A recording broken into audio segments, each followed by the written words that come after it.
dhegaystayaal kusoo dhawaada sheeko xiiso badan oo magaceeda la yidhaahdo kaltuun iyo labadii kabalyeeri. sheekadan waxaa qoray codeeyeyna anigoo ah fuad qabyaaladeed. waa fiidnimo isniin ah, jawiga caasimadda muqdisho waa mid aad u degan, kama dhicin qarax ama weerar qorshaysan toona. waxaana galabnimadii hore dhacay roob weli saxansaxadiisu hawada ku dambayso.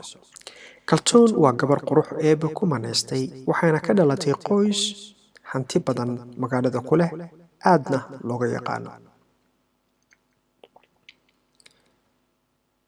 kaltuun waxay dhigataa jaamacadda banaadir kuliyaddeeda caafimaadka, waxayna ku soo biirtay sanadkii 2014.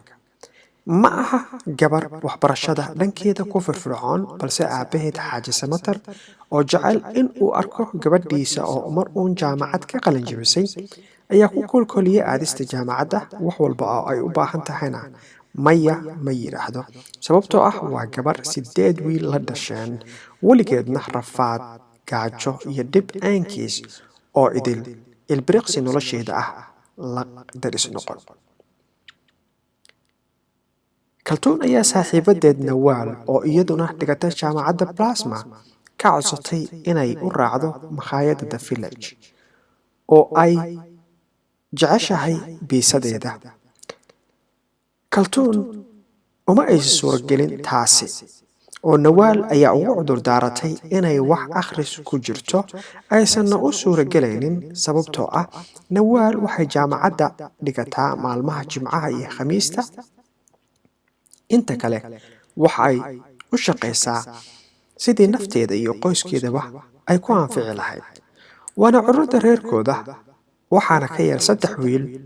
hooyadeedna sanadkii 2008 ayaa hoobiye habow ah uu ku haleelay suuqweynaha bakaaraha oo ay ku dhimatay. aabbaheedna dhankiisa ayuu ka xamaalaa oo waa mid ka mid ah darawallada gaadiidka dadweynaha. nawaal wakhtigeeda aad ayay ugu xisaabtantaa oo ma aha gabar la jaanqaadi karta kaltuun oo nolosha wax walba haysata, balse waa u saaxiib lacagteeda ku jecel oo si ka caqli badni ah u beral hoosata marka ay wax ka doonayso. kaltuun ayaa iska go'aansatay inay dalbato biisada oo guriga loogu keeno.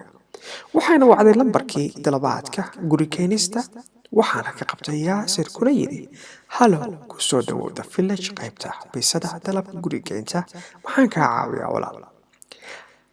xaqiiqadii weedha soo dhaweynta ah ee sidan u dhisan ma aha mid aad kala kulmayso inta badan goobaha ganacsiga ee magaalada muqdisho iyo guud ahaan dalkeena Soomaaliya.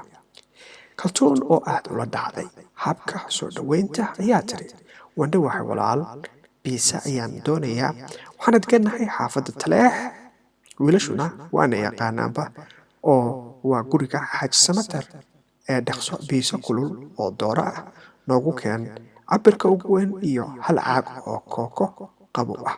lacagtana EVC ahaan ayaan kusoo diraya.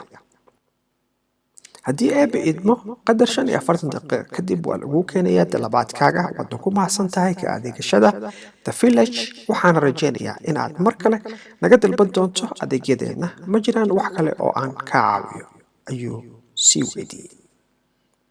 kaltuun oo wiilkan aad codkiisa iyo shaqo wanaaggiisa uu u soo jiitay ayaa ku tiri, haa, haddii aad raalli ka tahay lambarkaaga ii qor gacalka. yaasir shaqada uu ku cusub yahay, isagoo yara cabsanaya keesaha iska eegaya, ayuu si boobsiisa lambarka ugu qoray kuna yidhi, waxaan shaqada ka baxayaa 11 caawa, waad isoo wici kartaa, khayr ayaan kuu rajaynayaa. yaasir waa wiil galinka hore maalintii jaamacadda simad dhigta qaybteeda maamulka iyo maareynta, galinka dambana ka shaqeeya maqaayadan oo aad looga jecel yahay, balse uu ku cusub yahay ahna shaqadiisii ugu horreysay. balse waa wiil aad wax u akhriya kuna wanaagsan macaamilka bulshada. inta badan wuxuu u shaqeeyaa kabalyeeri ahaan, balse waa shakhsi jecel hadba halka shaqadu ka liidato inuu buuxiyo oo uu ka soo dhex muuqdo goobta uu joogo.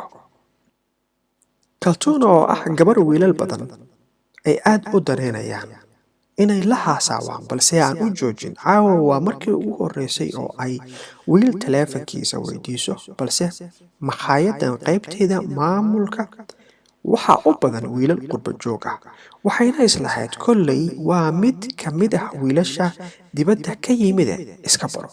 balse haddii ay ogaan lahayd in Yaasir weligiis dibadda uusan tegin uuna yahay Cavalieri, codkeeda ayay kala baqayli lahayd. waana gabar ku digata oo aan jeclaan ragga saboolka ah ee labiskoodu liito kana faanta. qadar 50 daqiiqo ah kadib waxaa loo keenay biisadii ay sugaysay, waxaana baabuurka waday wiil ay taqaano lana yidhaahdo Mahad. waxayna weydiisay qofka caawa qaybta dalabaadka biisada taleefanada qabanayay halka uu ka yimid. wuxuuna Mahad u sheegay inuu yahay wiil maqaayadda ka shaqeeya oo degan xaafadda Hurwa, kuna cusub maqaayadda kana ah Cavalieri. isla markiiba waxaa iska tirtay taleefankiisa oo waxayna iskula faqday. waxaa codkiisa iyo miskiimintiisa ayaa isirtay. iga tag dheh, Cavalieri inteen geena, weelka guriga yaallo muu noo dhaqaa. nin kale xiran aan u haystay oo diaspora ah. halkaas ay noo joogto qaybta koobaad ee sheekada Kaltuun iyo labadii Cavalieri. waxaa idiin codeeyey qoray Fuaad Qabyaaladiid. toddobaadka xiga ayaad qaybta labaad la socon doontaan. inta ka horreysa waxaan idinka tegayaa inaad subscribe ku qabataan channelka si aad sheekooyinkan iyo sheekooyin kaloo xiiso badan aad ula socotaan. mahadsanid.